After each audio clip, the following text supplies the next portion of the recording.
Hi everyone, all of you welcome back to my channel. ഞാൻ ഇന്ന് വന്നിട്ടുള്ളത് new അപ്ഡേറ്റുമായിട്ടാണ്. അതിനു മുമ്പ് എൻ്റെ ചാനൽ ആദ്യമായി കാണുന്നവരാണെങ്കിൽ ജസ്റ്റ് ഒന്ന് സബ്സ്ക്രൈബ് ചെയ്യുക. തൊട്ടടുത്ത് കാണുന്ന ബെല്ലൈക്കൺ ഒന്ന് എനേബിൾ ചെയ്യാനും മറക്കല്ലേ. റെയിൽവേ സ്റ്റേഷനുകളിൽ ജോലി ഒഴിവുകൾ വന്നിട്ടുണ്ട്. എവിടെയാണ്, എന്തൊക്കെയാണ് ലാസ്റ്റ് ഡേറ്റ്, ക്വാളിഫിക്കേഷൻ എന്നിങ്ങനെ നമുക്ക് നോക്കാം.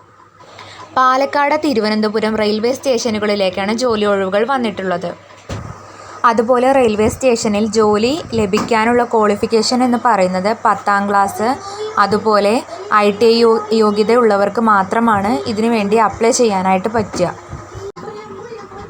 തിരുവനന്തപുരം, പാലക്കാട് റെയിൽവേ ഡിവിഷനുകളിലാണ് നിങ്ങൾക്കുള്ള അവസരം. കേരളത്തിലെ സതേൺ റെയിൽവേയിൽ അപ്രൻറ്റീസ് ജോലി ആഗ്രഹിക്കുന്നവർക്ക് ഇപ്പോൾ അവസരം. കേരളത്തിൽ തിരുവനന്തപുരം, പാലക്കാട് ഡിവിഷനുകളിലെ അപ്രൻറ്റീസ് ഒഴിവുകളിലേക്ക് യോഗ്യതയുള്ള ഉദ്യോഗാർത്ഥികളിൽ നിന്ന് അപേക്ഷകൾ ക്ഷണിക്കുന്നുണ്ട്. ഇത് ഓൺലൈൻ വഴിയാണ് അപേക്ഷിക്കേണ്ടത്.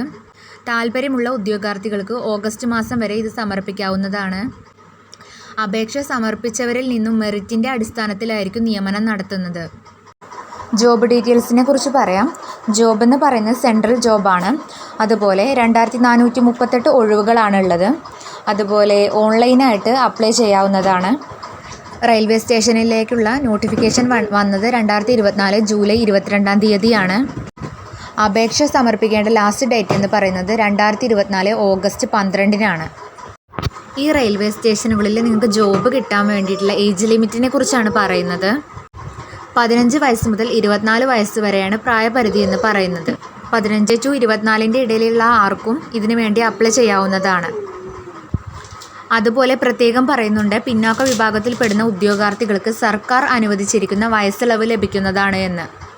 അതായത് SC/ST വിഭാഗത്തിനാണ് പറയുന്നത്. അവർക്ക് 1-2 വയസ്സ് കൂടിയാലും കുഴപ്പമില്ല എന്നാണ് പറയുന്നത്. അതിനൊരു ഇളവ് അവർക്ക് ഉണ്ടാകുമെന്നാണ് പറയുന്നത്. ഇതിൻ്റെ അപേക്ഷാ ഫീസ് എന്ന് പറയുന്നത് 100 രൂപയാണ്. ഇത് നിങ്ങൾ ഓൺലൈനായി അപ്ലൈ ചെയ്യുന്ന സമയത്ത് തന്നെ നിങ്ങൾ ഈ ഫീസ് അടയ്ക്കേണ്ടതാണ്.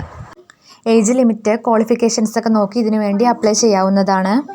ഈ വീഡിയോ നിങ്ങൾക്ക് യൂസ്ഫുൾ ആയെന്ന് വിചാരിക്കുന്നു. യൂസ്ഫുൾ ആയിട്ടുണ്ടെങ്കിൽ ചാനൽ ജസ്റ്റ് ഒന്ന് സബ്സ്ക്രൈബ് ചെയ്യുക. താങ്ക്